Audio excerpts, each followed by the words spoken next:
ಈ ದಿನ ನಿನ್ನೆಯಿಂದ ಇವತ್ತಿನ ತನಕ ಸೋಷಿಯಲ್ ಮೀಡಿಯಾದಲ್ಲಿ ಒಂದು ಸಂದೇಶ್ ಅನ್ನೋರು ಕೋಲಾರ ಮೂಲದವರು ಏನು ಒಂದು ನಮ್ಮ ಎಸ್.ಎನ್. ಸುಬ್ಬಾರೆಡ್ಡಿ ಬಗ್ಗೆ ಅಪಪ್ರಚಾರ ಮಾಡ್ತಾ ಇದ್ದಾರೆ. ಅದರ ವಿರುದ್ಧವಾಗಿ ಈ ದಿನ ನಾವು ದಲಿತ ಸಂರಕ್ಷಣಾ ವೇದಿಕೆ ಸಂಘಟನೆ ವತಿಯಿಂದ ಖಂಡಿಸ್ತಾ ಇದ್ದೀವಿ. ಯಾಕಂತಂದ್ರೆ ನಾವು ಶಾಸಕರಿಗೆ ಹೇಳ್ಬಿಟ್ಟು ನಮ್ಮ ಸುಬ್ಬಾರೆಡ್ಡಿನವರೇ ಸೋಮಲಾಪುರದು ADRLಗೆ ತಹಸೀಲ್ದಾರ್ ಅವರಿಗೆ 17ನೇ ತಾರೀಕು ಒಂದು ಅರ್ಜಿಯನ್ನು ಕೊಟ್ಟು ಅಲ್ಲಿ ಅಪಪ್ರಚಾರ ನಡೀತಾ ಇದೆ, ನಮ್ಮ ಬಗ್ಗೆ ಅಪಪ್ರಚಾರ ನಡೀತಾ ಇದೆ. ಅಲ್ಲಿ ನಮ್ಮ ಜಾಗ ಏನಿದೆಯೋ ಅದನ್ನು ಹದ್ದುಬಸ್ತು ಮಾಡಿಕೊಡ್ಬೇಕು. ಹದ್ದುಬಸ್ತು ಮಾಡಿಕೊಟ್ಬಿಟ್ಟು ಅಲ್ಲಿ ಯಾವುದಾದ್ರೂ ಒತ್ತುವರಿ ಆಗಿದೆಯಾ ಇಲ್ವೋ ಅಂತ ಹೇಳ್ಬಿಟ್ಟು ನೀವು ಇನ್ನೊಂದ್ಸರಿ ಪರಿಶೀಲನೆ ಮಾಡಿ ಅಂತ ಹೇಳ್ಬಿಟ್ಟು ಕೊಟ್ಟಿರ್ತಕ್ಕಂಥ ಅರ್ಜಿ ನಾವು 17ನೇ ತಾರೀಕು ನಮ್ಮ ಶಾಸಕರು ಕೊಟ್ಟಿರ್ತಕ್ಕಂಥದ್ದು ಸರ್ವೇನಗರ ನಮ್ಮರ್ಗಳ ಸಮೇತ ಕೊಟ್ಟಿದ್ದೀವಿ. ಆದರೆ ತಹಸೀಲ್ದಾರ್ ಅವರು ಅದನ್ನ ಜಾಗ ಪರಿಶೀಲನೆ ಮಾಡಕ್ ಹೋದಾಗ ಆ ಜೀಪ್ನ ಕೆಲವು ಆ ಕಾಂಪೌಂಡು ಬಿದ್ದೋಗಿರ್ತಕ್ಕಂಥ ಕಾಂಪೌಂಡ್ ಮುಂಚೆಯಿಂದನ ತೆರವು ಮಾಡತಕ್ಕಂಥದ್ದಲ್ಲ, ಅದು ಬಿದ್ದೋಗಿರ್ತಕ್ಕಂಥ ಕಾಂಪೌಂಡು ಒಂದು ಆ ಜಾಗ ನೋಡಿ ತಹಸೀಲ್ದಾರ್ ಪರಿಶೀಲನೆ ಮಾಡಕ್ ಹೋದಾಗ ಆ ವಿಡಿಯೋಗಳು ತಗೊಂಡು ಒಂದು ನಮ್ಮ ಶಾಸಕರ ಬಗ್ಗೆ ಅಪಪ್ರಚಾರ ಮಾಡ್ತಾ ಇದ್ದಾರೆ ಸಂದೇಶನವರು. ಅದಕ್ಕೆ ಅವ್ರನ್ನ ಖಂಡಿಸ್ತಾ ಇದ್ದೀವಿ ನಾವು. ಉದ್ದೇಶಪೂರ್ವಕವಾಗಿ ಯಾರು ಮಾತು ಕೇಳ್ಕೊಂಡು ಮಾಡ್ತಾ ಇದ್ದಾರೋ ಗೊತ್ತಿಲ್ಲ. ಒಂದು ದಾಖಲೆ ಯಾವುದೋ ಒಂದು RTC ತೋರಿಸ್ತಾರೆ, RTC ತೋರಿಸ್ಬಿಟ್ಟು ನಮ್ಮ ಎಸ್.ಎನ್. ಸುಬ್ಬಾರೆಡ್ಡಿನವ್ರ ಮೇಲೆ ಹೇಳ್ತಾ ಇದ್ದಾರೆ. ಅವರು ಸೋಮಲಾಪುರದ್ದು ಸರ್ವೆ ಟೋಟಲ್ ಆಗಿ ಸರ್ವೆ ಮಾಡಿದ್ದು ವಿಡಿಯೋ ಇದೆ ಅವ್ರ ಹತ್ರ ಇದ್ರೆ ವಿಡಿಯೋ ಹಾಕಕ್ಕೆ ಕೇಳಿ. ತಹಸೀಲ್ದಾರ್ ಮೊನ್ನೆ 17ನೇ ತಾರೀಕು ಹೋದಾಗ ಟೋಟಲ್ ವಿಡಿಯೋ ಸರ್ವೆ ಮಾಡಿದಾರ. 162 ಎಕರೆ ಒಂದಿನದಲ್ಲಿ ಸರ್ವೆ ಮಾಡಕ್ಕಾಗ್ತದಾ? ಯಾಕೆ ಜನಗಳಿಗೆ ಯಾಮಾರಿಸುವಂತ ಕೆಲಸ ಮಾಡ್ತಾ ಇದ್ದಾರೆ? ಅದನ್ನ ನಾವು ಪ್ರಶ್ನೆ ಮಾಡ್ತಾ ಇದ್ದೀವಿ. ನೋಡಿ, ನೀವು ನಮ್ಮ ಶಾಸಕರ ಬಗ್ಗೆ ನೀವು ಏನು ಆರೋಪ ಮಾಡ್ತಾ ಇದ್ದೀರಾ? ನೀವು ಅಧಿಕಾರಿಗಳ ಹತ್ರ ವಿಚಾರಣೆ ಮಾಡಿಕೊಂಡು, ಸಂದೇಶ್ ನಿನ್ಗೂ ಇವಾಗ ಹೇಳ್ತಾ ಇದ್ದೀನಿ, ನಿನಗೆ ವಿಚಾರ ಕೊರತೆ ಇದೆ, ಇಲ್ಲಿ ಮಾಹಿತಿ ಕೊರತೆ ಇದೆ. ಯಾವುದೋ ಒಂದು RTC ಇಟ್ಕೊಬಿಟ್ಟು ನೀನು ಎಸ್.ಎನ್. ಸುಬ್ಬಾರೆಡ್ಡಿ ಅನ್ನೋವ್ರ ಬಗ್ಗೆ ಅಪಪ್ರಚಾರ ಮಾಡ್ತಾ ಇರ್ತಕ್ಕಂಥದ್ದು ಇದು ಸರಿ ಇಲ್ಲ. ಜನಗಳಿಗೆ ಯಾಮಾರಿಸುವಂತ ಕೆಲಸ ಮಾಡ್ತಾ ಇದೀಯಾ ಸೋಷಿಯಲ್ ಮೀಡಿಯಾದಲ್ಲಿ. ನಿನ್ನ ಹತ್ರ ದಾಖಲೆ ಇದ್ರೆ, ಇವಾಗೂ ಚಾಲೆಂಜ್ ಮಾಡ್ತಾ ಇದ್ದೀನಿ, ನಿನ್ನ ಹತ್ರ ದಾಖಲೆ ಇದ್ರೆ ದಾಖಲೆ ತಗೊಂಡ್ ಬಾ. ಜಾಗ ಅಧಿಕಾರಿಗಳನ್ನ ಕರ್ಕೊಂಡು ಸರ್ವೆ ಮಾಡಿಸ್. ನೀನು ನಮ್ಮ ಎಸ್.ಎನ್. ಸುಬ್ಬಾರೆಡ್ಡಿ ಅನ್ನೋರು ಏನಾದರೂ ಸರ್ಕಾರಿ ಜಾಗ ಒತ್ತುವರಿ ಮಾಡ್ಕೊಂಡಿರೋದು ನಿನ್ನ ದಾಖಲೆ ತೋರಿಸಿದ್ರೆ ನಾವು ನಿಂತ್ಕೊಂಡು ಎಸ್.ಎನ್. ಸುಬ್ಬಾರೆಡ್ಡಿ ಹತ್ರ ನೀವು ಸರ್ಕಾರಿ ಜಾಗ ಒತ್ತುವರಿ ಮಾಡ್ಕೊಂಡಿದ್ದೀರಾ, ನೀವು ಸರ್ಕಾರಿ ಜಾಗ ಕಬಳಿಸಿದ್ದೀರಾ ಅಂತ ಹೇಳ್ಬಿಟ್ಟು ನಾವು MLA ಹತ್ರ ಮಾತಾಡ್ಬಿಟ್ಟು ರಾಜೀನಾಮೆ ಕೊಡಿಸುವಂತ ಕೆಲಸ ಮಾಡ್ತೀವಿ. ನೀನು ಯಾವುದೋ ಒಂದು RTC ಇಲ್ಲೋ ಕುತ್ಕೋಬಿಟ್ಟು ಒಂದು ಸೋಷಿಯಲ್ ಮೀಡಿಯಾದಲ್ಲಿ ನಮ್ಮ ತಹಸೀಲ್ದಾರ್ ಅವರಿಗೆ ನಾವೇ ಅರ್ಜಿ ಕೊಟ್ಟಿರ್ತೀವಿ, ಜಾಗ ಒತ್ತುವರಿ ಆಗಿದೆಯಲ್ಲ ತನಿಖೆ ಮಾಡಿ ನೋಡಿ ಅಂತ ಹೇಳ್ಬಿಟ್ಟು ನಾವೇ ಕೊಟ್ಟಿರ್ತೀವಿ. ಅದನ್ನ ಎತ್ಕೊಂಡು ನಾನು ಮಾಡಿಸಿದ್ದು ಸಂಘಟನೆಯಿಂದ ನನ್ನಿಂದ ಸೋಮಲಾಪುರದ ಸರ್ವೆ ಒತ್ತುವರಿ ಆಗಿರ್ತಕ್ಕಂಥದ್ದು ತೆರವುಗೊಳಿಸ್ತಾ ಇದ್ದಾರೆ ಅಂತ ಹೇಳ್ಬಿಟ್ಟು ಸುಳ್ಳು ಹೇಳಿಕೆಗಳನ್ನ ಯಾಕೆ ಕೊಡ್ತೀಯ ನೀನು? ಸುಳ್ಳು ಕೊಡುವಂತ ಅವಶ್ಯಕತೆ ಏನಿದೆ ನಿನಗೆ? ಬಾ, ನಿನಗೆ ನಿಜಾಂಶ ಗೊತ್ತಾಗಬೇಕಾದ್ರೆ ಅಧಿಕಾರಿಗಳ ಹತ್ರ ತಹಸೀಲ್ದಾರ್ ಮಾತಾಡು, DC ಅವರು ಇದ್ದಾರೆ, ಬಂದು ಚರ್ಚೆ ಮಾಡು, ದಾಖಲೆಗಳು ತಕೊಂಡು ಸರ್ವೆ ಆದ್ರೆ ಒತ್ತುವರಿ ಆಗಿದೆ ಇಲ್ವ ಅಂತ ಅಧಿಕಾರಿಗಳೇ ಕೊಡ್ತಾರಲ್ಲ ಉತ್ತರ ನಿನಗೆ.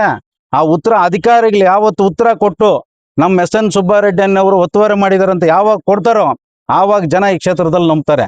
ಇಲ್ಲ ಅಂದ್ರೆ ನೀನು ಈ ಸುಳ್ಳು ಭರವಸೆಗಳೆಲ್ಲ ಈ ಬಾಗೇಪಲ್ಲಿ ಕ್ಷೇತ್ರದಲ್ಲಿ ಜನ ಯಾವುದೇ ಕಾರಣಕ್ಕೂ ನಿನ್ನ ಮಾತು ನಂಬಲ್ಲ. ನಿನ್ನ ಕೈಯಲ್ಲಿ ಈ ಬಾಗೇಪಲ್ಲಿ ಕ್ಷೇತ್ರದಲ್ಲಿ ಬೇರೆ ಕಡೆ ಮಾಡ್ಕೋ.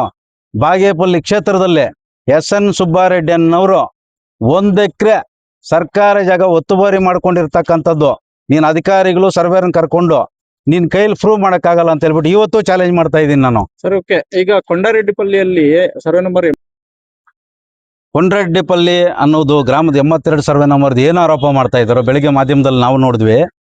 ಅದೂ ಅಪಪ್ರಚಾರನೇ, ಅದು ವಿಚಾರ ಕೊರತೆ ಇದೆ ಅವ್ರಿಗೆ. 82 ಸರ್ವೆ ನಂಬರ್ದು 3 ಕೈ ಚೇಂಜ್ ಆಗಿರುತ್ತದು. ಆಂಧ್ರ ಮೂಲದವ್ರು ತಗೊಂಡಿರ್ತಾರೆ. ಅದನ್ನ ಆಂಧ್ರ ಮೂಲದವ್ರು ತಗೊಂಡು ಆನಂದ್ ಅವರನ್ನೋರು ಆ ಸಣ್ಣ ಫಾವ್ಲಪ್ಪ, ಓಕೆನಾ, ಅವರು ಪರ್ಚೇಸ್ ಮಾಡ್ತಾರೆ. ಅದನ್ನ ಜಾಗ ಪರ್ಚೇಸ್ ಮಾಡಿಕೊಂಡು ಆಕಾರಾಬ್ ಅಂತ ಇರುತ್ತೆ. ಆಕಾರಾಬನ್ನ ಜಿಲ್ಲಾಧಿಕಾರಿಗಳ ಮುಖಾಂತರ ಆದೇಶ ಮಾಡಿಕೊಂಡು ತಹಸೀಲ್ದಾರ್ ಮುಖಾಂತರ ಆದೇಶದ ಮೇರೆಗೆ ಆನಂದ್ ಅನ್ನೋರ್ಗಾಗುತ್ತೆ. ನಮ್ಮ ಎಸ್.ಎನ್. ಸುಬ್ಬಾರೆಡ್ಡಿ ಆಗಲ್ಲ. ನೀವು ದಾಖಲೆ ಇನ್ನೊಂದ್ಸರಿ ಪರಿಶೀಲನೆ ಮಾಡಿ ತಹಸೀಲ್ದಾರ್ ಹತ್ರ ಹೋಗಿ ಕುತ್ಕೊಳ್ಳಿ, ನಿಮ್ಗೆ ದಾಖಲೆಗಳ ಕೊರತೆ ಏನಾದ್ರು ಇದ್ರೆ ತಹಸೀಲ್ದಾರ್ ಹತ್ರ ಕುತ್ಕೊಳ್ಳಿ.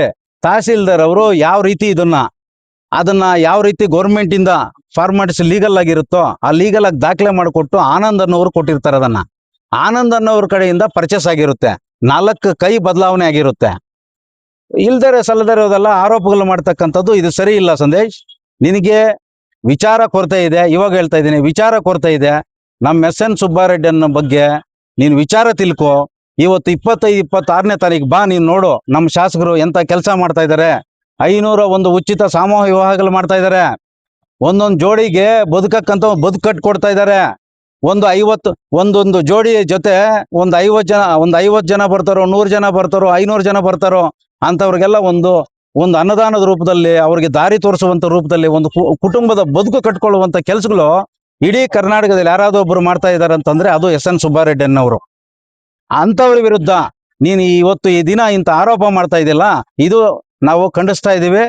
ನೀನು ವಿಚಾರ ಕೊರತೆ ಇದೆ, ನಿನಗೆ ವಿಚಾರ ತಿಳ್ಕೊಂಡು ನೀನು ಸರ್ಕಾರಿ ಒತ್ತುವರಿ ಆಗಿದೆಯಾ ಇಲ್ವಾ ಅಂತ ಹೇಳ್ಬಿಟ್ಟು ಜನರಿಗೆ ವಿಚಾರ ಮುಟ್ಟಿಸುವಂತನ್ನ ಕಲಿಬೇಕು. ಇನ್ನು ಹಲವಾರು ಹೋರಾಟಗಳ ರೀತಿಯಲ್ಲಿ ನೀನು ಹಿರಿಯ ಮುಖಂಡರುಗಳು ಇದ್ದಾರೆ, ಅವ್ರ ಹತ್ರ ವಿಚಾರವಂತರಿದ್ದಾರೆ, ವಿಚಾರಗಳನ್ನ ತಿಳ್ಕೋಬೇಕು. ವಿಚಾರ ಕೊರತೆ ಇದೆ ಸಂದೇಶ್. ನಿನ್ಗೆ ದಾಖಲೆ ಯಾವ್ದೋ ಒಂದು RTC ಇಟ್ಕೋಬಿಟ್ಟು ನೀನು ಒಂದು ತಹಸೀಲ್ದಾರ್ ಹತ್ರ ಕುತ್ಕೊಳ್ಳಲ್ಲ. ಒಂದು ಆನಂದ್ ಅನ್ನೋರಿಗೆ ತಹಸೀಲ್ದಾರ್ ಅವರು ಫುಡ್ಸ್ ಖರಾಬ್ನ ಆ ಖರಾಬ್ ಅಂತ ಇರುತ್ತೆ. ಆ ಖರಾಬ್ನ ಪಾನಿ RTC ಅಲ್ಲಿ ಇರ್ತಕ್ಕಂಥದ್ದನ್ನ ಲೀಗಲ್ ಆಗಿ ಜಿಲ್ಲಾಧಿಕಾರಿಗಳ ಆದೇಶದ ಮೇರೆಗೆ ಆಗುತ್ತದು. ಅಂದ್ರೆ ಅವ್ರ ಕಾಲದಲ್ಲಿ, ಆನಂದ್ ಅವ್ರ ಕಾಲದಲ್ಲಿ ಅಂದ್ರೆ ಇವರ ಯಾವುದೇ ಕಾರಣಕ್ಕೂ ಇಲ್ಲ. ನೀವು ದಾಖಲೆ ಪರಿಶೀಲನೆ ಮಾಡಿ. ಅಂದ್ರೆ ತಹಸೀಲ್ದಾರ್ ಅವ್ರ ಆದೇಶ ಯಾಕೆ ಆನ್ಲೈನ್ ಗೆ ಎಂಟ್ರಿ ಮಾಡಿಲ್ಲ? ಯಾವುದು ಇದೆ, ನೀವು ದಾಖಲೆ ಪರಿಶೀಲನೆ ಮಾಡಿ ಲೀಗಲ್ ಆಗಿ. ಆನ್ಲೈನ್ ಅಲ್ಲಿ ಇಲ್ಲ ಅಂತ ಹೇಳ್ತಾ ಇದಾರೆ ಅವ್ರು ಹೇಳೋದು ಬೇಡ. ಇವಾಗ ಅವ್ರು ಹೇಳಿರ್ತಕ್ಕಂಥದ್ದೆಲ್ಲ ಇವತ್ತುವರೆಗೂ ಜಾಗಕ್ಕೆ ಬಂದು ಅಧಿಕಾರಿಗಳ ಮುಖಾಂತರ ನಿಮ್ಗೆ ವರದಿ ಕೊಟ್ಟಿದಾರ. ಅಂದ್ರೆ ಅವ್ರು ಬರ್ಬೇಕು ಅಂತಂದ್ರೆ ನಿರ್ಬಂಧ ಇರಿದ ಸರ್. ನಿರ್ಬಂಧ ಅಂತಲ್ಲ. ಆಯ್ತು, ಅವರು ಕಾರ್ಯಕರ್ತರು ಯಾರು ಇಲ್ವಾ? ಯಾರು ಬರಂಗೆ ಇಲ್ವಾ? ಎಲ್ಲರ ಹೆಸರಲ್ಲೂ ಅವ್ರ ಸಂಘಟನೆಯಲ್ಲಿ ಇರ್ತಕ್ಕಂಥವ್ರು, ಇಲ್ಲಿ ಸಂಘಟನೆ ಇರ್ತಕ್ಕಂಥವ್ರು ಯಾರು ಇದಾರಲ್ಲ, ಯಾರನ್ನ ಕಳಿಸ್ಬೋದು? ಎಲ್ಲರಿಗೂ ನಿರ್ಬಂಧ ವಹಿಸಿದಾರ? ಕೆಲಸ ಮಾಡುವಂತದ್ದು ರೀತಿ ನಿಯಮಗಳು ಇರ್ತದೆ. ಸಂಘಟನೆದು ಹೋರಾಟಗಾರರು ಸಂವಿಧಾನದಲ್ಲಿ ಪ್ರತಿಯೊಬ್ಬರಿಗೂ ಹೋರಾಟ ಮಾಡುವಂತ ಶಕ್ತಿ ಇದೆ. ನಮ್ಮ ಹಕ್ಕನ್ನ ಪಡ್ಕೊಳ್ಳುವಂತ ಶಕ್ತಿ ನಮ್ಗೆ ಬಾಬಾ ಸಾಹೇಬ್ ಅಂಬೇಡ್ಕರ್ ಅವ್ರು ಕೊಟ್ಟಿದ್ದಾರೆ. ನಮ್ಗೆ ಅಂಬೇಡ್ಕರ್ ಕೊಟ್ಟಿರ್ತಕ್ಕಂಥ ಹಕ್ಕನ್ನು ಯಾರ ಕೈಯಲ್ಲೂ, ಯಾವ ರಾಜಕಾರಣಿ ಕೈಯಲ್ಲಿ, ಯಾರ ಮುಖಂಡರ ಕೈಯಲ್ಲಿ ತಡೆಯುವಂತ ಶಕ್ತಿ ಯಾರಿಗೂ ಇಲ್ಲ ಇವತ್ತು. ಸರ್, ನೀವು ಒಬ್ಬ ಹೋರಾಟಗಾರನಿಗೆ ನಿರ್ಬಂಧ ಹೇರಿರುವುದು ಯಾವ ರೀತಿ ನೀವು ಸಮರ್ಥನೆ ಮಾಡ್ಕೊಂಡು ಖಂಡಿಸ್ತೀರಾ? ನೋಡಿ ಸರ್, ಒಂದು ಹೋರಾಟಗಾರ